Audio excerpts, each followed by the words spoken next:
एक अधिवक्ता समाज से पूरी तरह से जुड़ा हुआ होता है। पिछले लंबे समय से झुंझुनू के लोगों की ये मांग व्यक्तिगत तौर पर बैठते थे कि सर आप जैसे आदमी की हमको राजनीति में ज़रूरत है, आपको आगे राजनीति में आना चाहिए। खुद मैं उस ज़िले से आता हूँ जहाँ पर पूरी दुनिया के अंदर सैनिकों का जिला कहा जाता है, धन्ना सेठों का जिला कहा जाता है।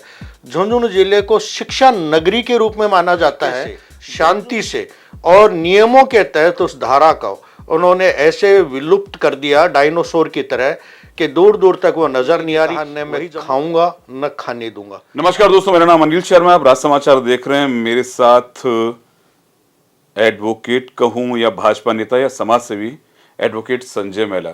सर कैसे हैं आप? सर अनिल जी नमस्कार। और इनके साथ हैं इनकी धर्म पत्नी, ये भी एडवोकेट ही हैं। कैसी मैम आप? अभी बात की थी, मैंने कहा एडवोकेट कहूँ या भाजपा नेता कहूँ या समाज सेवी। समाज सेवी तो ये काम करते हैं लेकिन बताते नहीं हैं कि मैंने क्या काम किया। मैंने इनसे कई बार कहा कि आप खबरें दे दिया करें, लगा देंगे, लेकिन कहते हैं कि एक हाथ से दिया हुआ दूसरे को सर ऐसा क्यों करते हैं आप? मैंने जब भी आपको पूछा कि भाई लगा दूं खबर, तो आप मना क्यों कर देते हैं? अनिल जी सर मैं आपको बताऊं कि समाज और जो अधिवक्ता जो हमारा एक जो प्रोफेशन है, इसके अंदर हर वर्ग से जुड़कर उनके संबंधित जो भी हम लोग उनके दिए हुए कार्यों को करते हैं और है, तो हमें बड़ी खुशी मिलती है जब किसी कार्य को करने के उपरांत तो कोई बड़ा विजन हो, कोई अच्छा मैसेज आए, उसके लिए तो हम भी सोचते हैं कि समाज उन चीज़ों को है। और वरना तो ये रूटीन की चीज़ें होती हैं और बड़ी चीज़ें होती हैं, हमें उनको करने में भी खुशी मिलती है समाज के दायरे के अंदर रहते हुए। और समाज हमें जिस नज़रिए से देखता है वो हमारे लिए एक तरह से सर्वोत्तम पुरस्कार के रूप में है। तो मैं देखता हूँ कि जब कई चीज़ें होती हैं तो ऊपर ईश्वर में आस्था रखते हैं और समाज के जो लोग हैं वो लगातार जुड़े हुए हैं, तो अपने आप उस कार्य की गरिमा को बनाए रखते हुए और उसके परिणाम को देखते हुए समाज उसको जिस नज़रिए से देखता है और हमें उस उतना ही महत्व देता है, वो हमें अच्छा भी लगता है समाज से जुड़े हुए लगातार। अभी मैं देख रहा था कि करीब 6 महीने से, जैसे कि भाई ठीक है आपका फ्रिक्वेंटली, चाहे आप झुंझुनू की बात कर लीजिए, सूरजगढ़ की बात कर लीजिए, मंडावा की, खेतड़ी की, आपके लगातार चुनाव में दौरे हो रहे थे भाजपा नेताओं के लिए। आप प्रचार करते हो और यहाँ जैसे कि बाल मुकुंदाचार्य के लिए और दिया कुमारी के लिए, क्यों दिया कुमारी के एरिया में तो आप खुद रहते हैं जी। अचानक आपका रुझान पॉलिटिक्स की तरफ कैसे हो गया? क्योंकि ये भी सुनने को आ रहा है कि आप इस बार झुंझुनू से इलेक्शन फाइट करने की सोच रहे हैं। क्या हो गया अचानक? देखिए सर अनिल जी, मैं आपको बताऊं कि एक अधिवक्ता के रूप में एक अधिवक्ता समाज से पूरी तरह से जुड़ा हुआ होता है।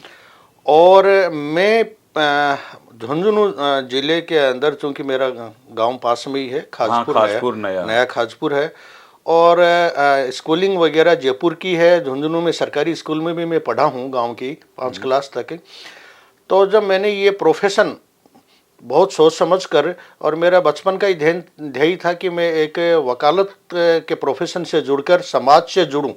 जब मैं वहाँ झुंझुनू में बचपन में सुनता था कि झुंझुनू के लोग सेना में हैं, टीचिंग लाइन में हैं, हर तरीके से, और झुंझुनू के धंधा सेठों के बारे में, झुंझुनू की विद्वता के बारे में सुनता था, तो मेरा सामाजिक सरोकार रखते हुए मैंने ये सोचा कि इसके लिए सबसे बढ़िया जुड़ाव का जो आम आदमी से जुड़ाव का माध्यम है वो एक वकालत का ही प्लेटफॉर्म सबसे बढ़िया है।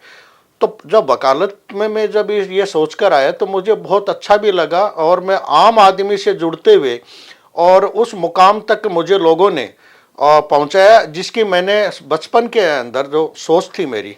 और मुझे बड़ी खुशी मिली जब झुंझुनू के हर वर्ग, हर समूह से मैं जुड़ता हुआ और अपनी मंजिल की तरफ बढ़ता गया, आगे की तरफ।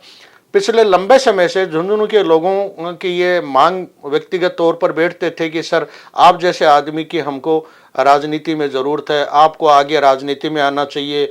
आपने हाईकोर्ट बार एसोसिएशन में लंबे समय तक चुनाव लड़े हैं, आप छात्र राजनीति के अंदर भी, विश्वविद्यालय लॉ कॉलेज के अंदर भी बहुत अच्छे वोटों से आपने चुनाव जीते हैं, तो झुंझुनू की तरफ क्यों नहीं आप ये राजनीति की तरफ रुख करते हैं? लेकिन मैं उन चीज़ों की तरफ नहीं जाते हुए और उनको यही कहता था कि यहाँ बैठकर मैं आप लोगों की सेवा कर रहा हूँ, ये बहुत बड़ी बात है। लेकिन मेरा मन पिछले 10 सालों से, जब से प्रधानमंत्री मोदी जी ने इस देश की बागडोर संभाली है, मेरा खुद, मैं उस ज़िले से आता हूँ जहाँ पर पूरी दुनिया के अंदर सैनिकों का जिला कहा जाता है, धन्ना सेठों का जिला कहा जाता है। झुंझुनू जिले को शिक्षा नगरी के रूप में माना जाता है। झुंझुनू से निकले हुए हमारे छात्र चारों तरफ, पूरे सिर्फ झुंझुनू में नहीं, पूरे राजस्थान में नहीं, पूरी दुनिया के अंदर अपना परचम लहरा रहे हैं, सफलताओं के झंडे गाड़ रखे हैं झुंझुनू के।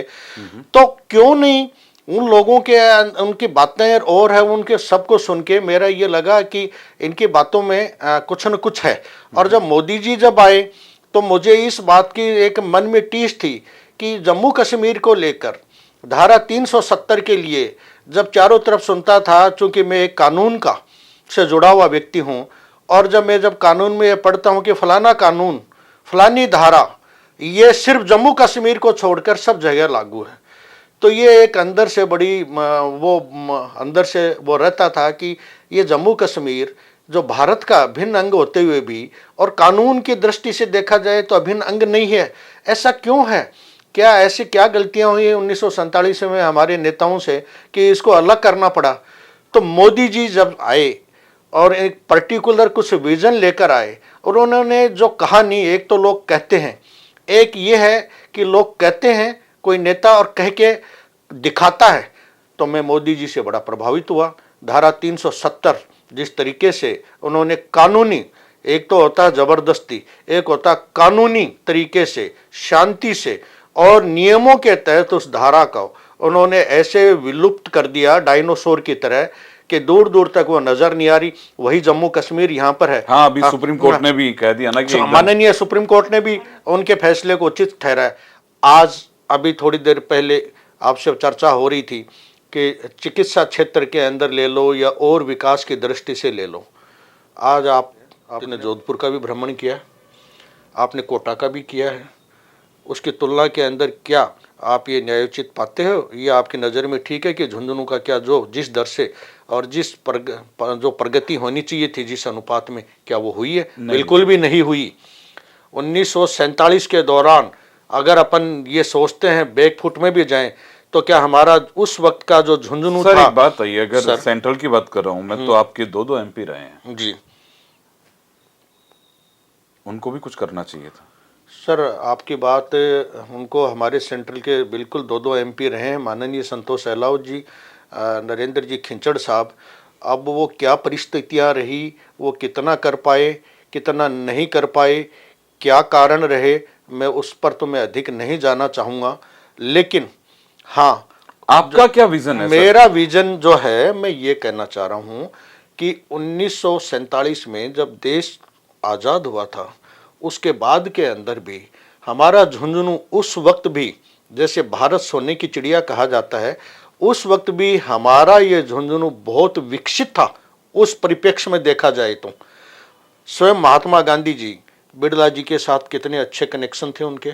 बिड़ला हाउस जो दिल्ली के अंदर है, मैंने खुद वहाँ पर जाके देखा, उनके मैक्सिमम कीर्तन बिड़ला हाउस में हुआ करते थे।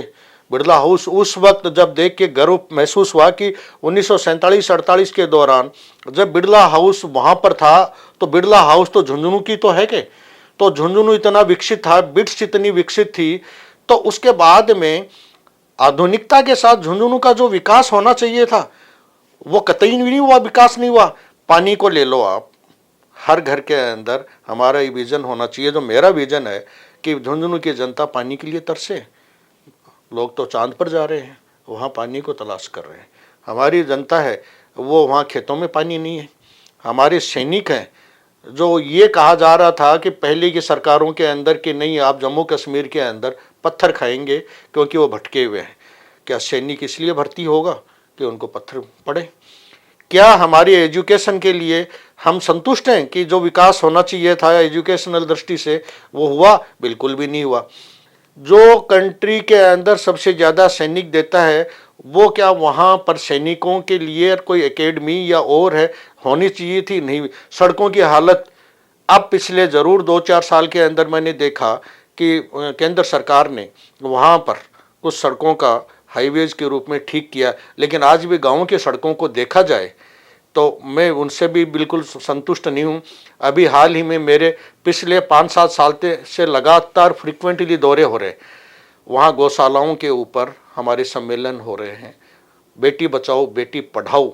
हाँ, गौशाला की धार्मिक की बात है। हाँ। आप इनके हाथ में देखिए काफी रुद्राक्ष हैं, और इनके जो जहाँ ये रहते हैं उसका नाम भी लॉर्ड शिवा क्या? House of Lord Shiva. हाँ, भगवान शंकर के अनन्य भक्त हैं। और आपको बता दूं कि महाकाल दौरे होते रहते हैं इनके। अभी बागेश्वर जाके आए हैं, कहते हैं ना जहाँ जाते हैं वहाँ सब कुछ पता लग जाता है। हाँ, मैं 2 दिन बागेश्वर के दौरे पे हूँ। आज सुबह ही आए ना? लेट नाइट में। अब भी आप आए थे जब मैं पूजा में बैठा था। आप इनका अगर मंदिर देखेंगे तो देखते रह जाएंगे, क्या नहीं है वहाँ पे।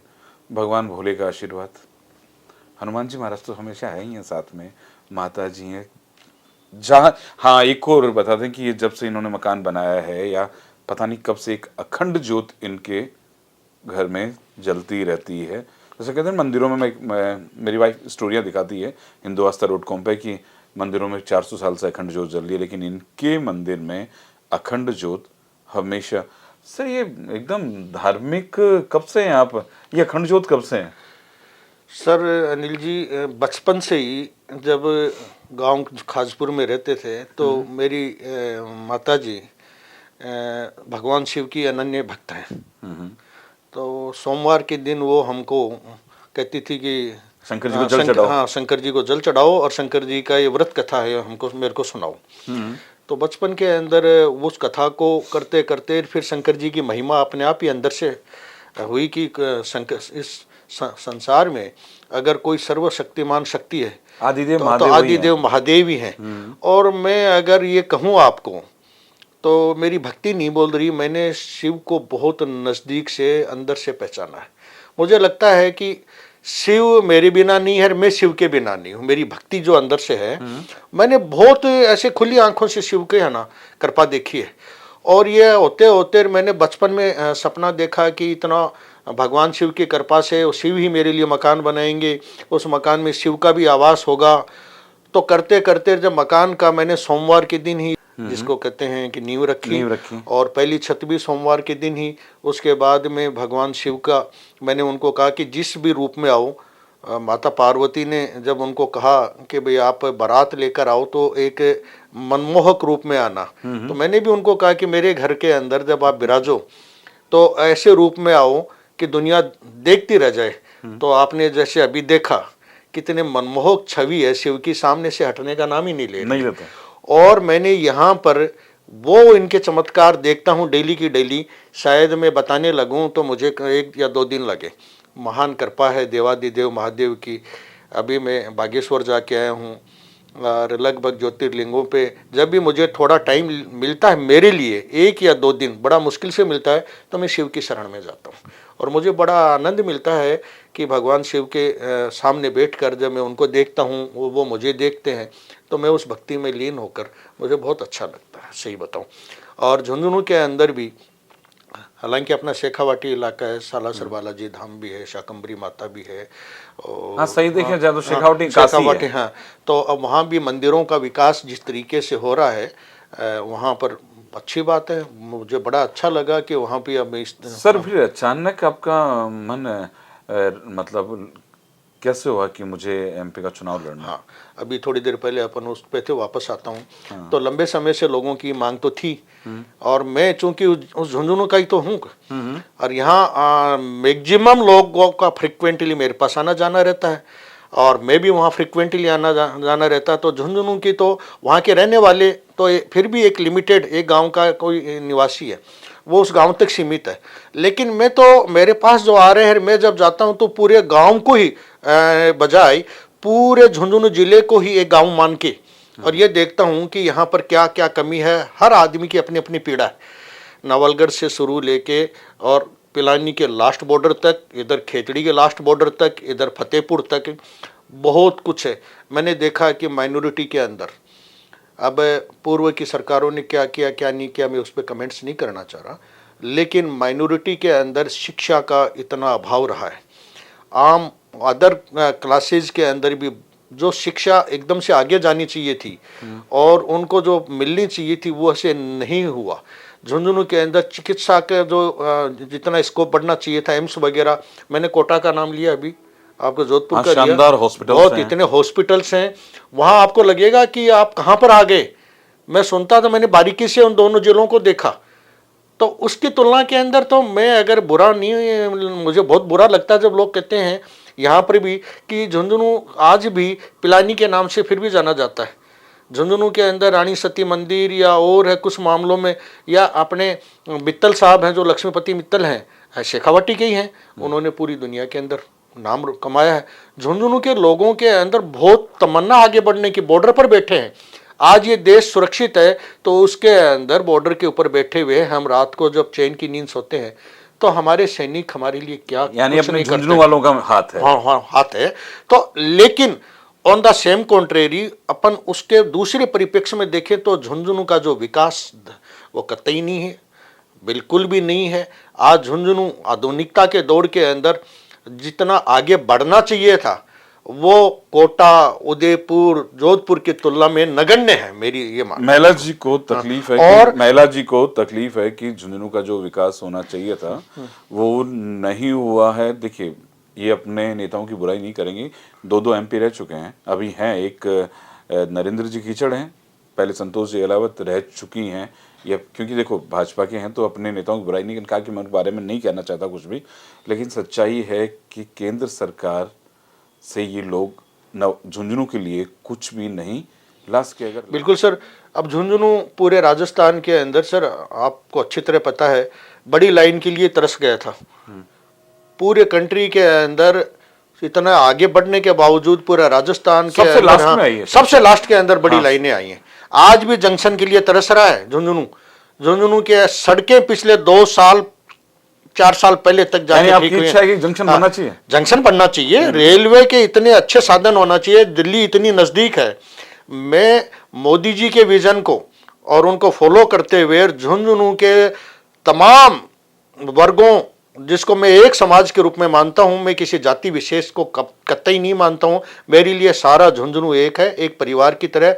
उन लोगों की लंबे समय से मांग थी, अब मेरी भी ये इच्छा है कि मैं झुंझुनू के विकास को इतना तीव्र गति से आगे बढ़ाऊं। अगर मुझे मौका दिया जाता है भारतीय जनता पार्टी की ओर से, सिर्फ मोदी जी के विजन को मैं सर्वश्रेष्ठ मानता हूं। मोदी जी ने खुद झुंझुनू में पिछले 5-7 साल में 2-3 दौरे किए हैं, उनसे कोई छुपावा नहीं है।